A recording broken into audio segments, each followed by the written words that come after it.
So I found out why the windows don't work. The alarm was wired in with speaker wire to these 2 feeds here, which are actually going to these 2 feeds here, which allow the windows to go up and down. So basically they bypassed the actual switch and put it on a remote, which is cool.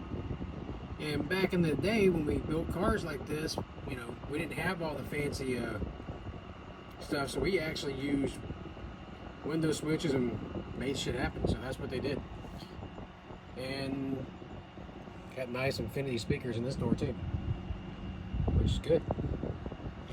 And the paint job, they didn't waste any time. They went all the way through. But there you go. I love building cars, and I love trying to restore cars and finding cars and fixing cars and all that. Well, my hair is a fucking disaster. But anyways, when you're doing this, please, for the love of God, do not use speaker wire for every electrical connection.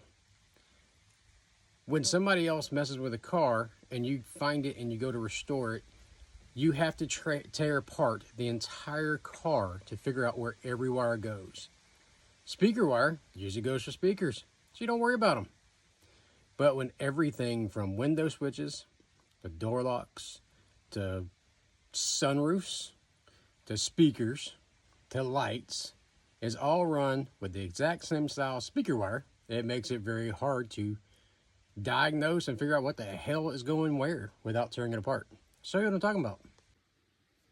So they wired up these door panels. Now these door panels, and maybe doors, I'm not really sure, are off a 95 Chevy Suburban.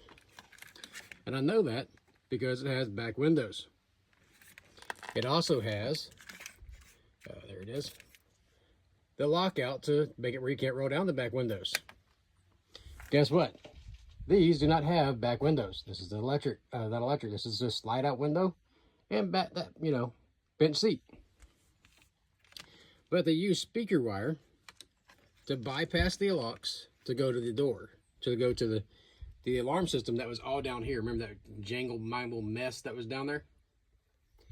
Well, on top of that, they used speaker wire to go to the window switch, to go to the door lock switch, to go to the speaker, to go to the tweeter, to go to the, I don't know where the other wire went because it was just sitting in here. This wire just sitting in here.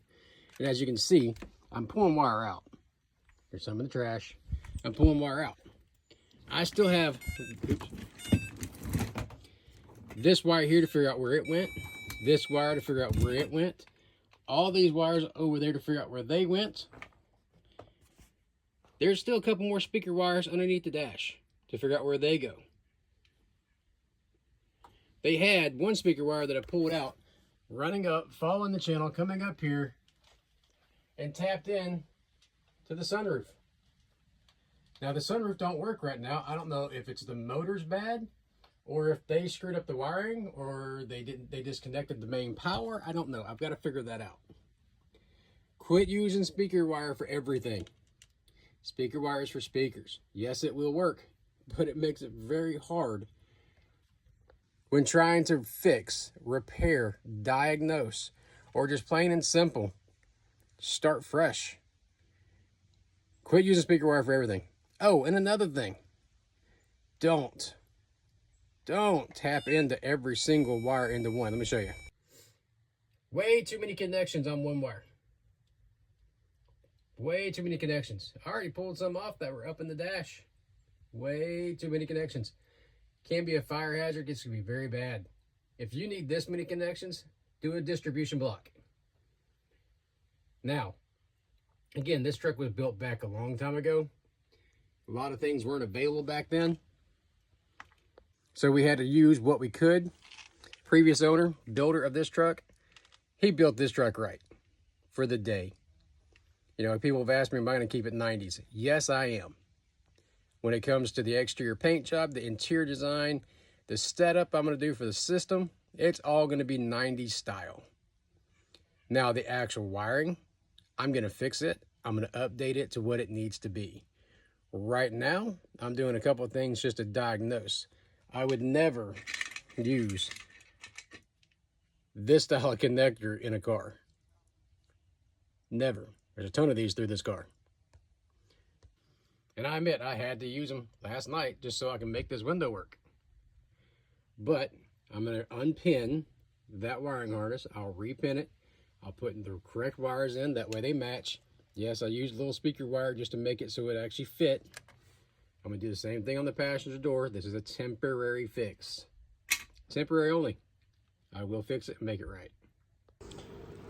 There is not 1 inch of the interior that's not covered in some sort of sound deadening material. I mean, all the way on the roof, the back panel, the door panels, underneath the dash, everywhere is just covered. So I hate to do it, but I've got to peel this off just so I can get to the stupid door locks and the window actuators. I hate to do it.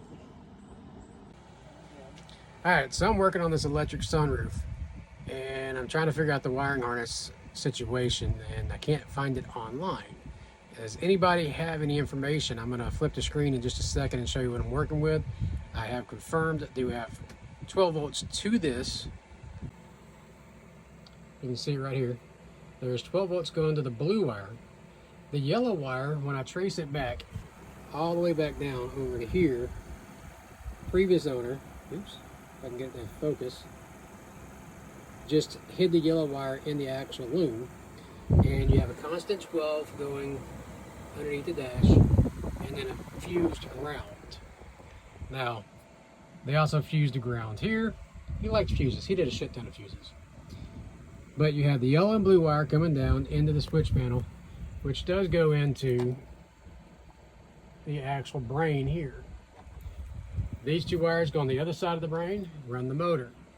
When I jump these wires, the sunroof works. So I can open and close the sunroof by jumping it. My question is, does the yellow wire have to be switched? Because without, I can't get power out of there to this switch. That's what I'm trying to do. I need some help, guys.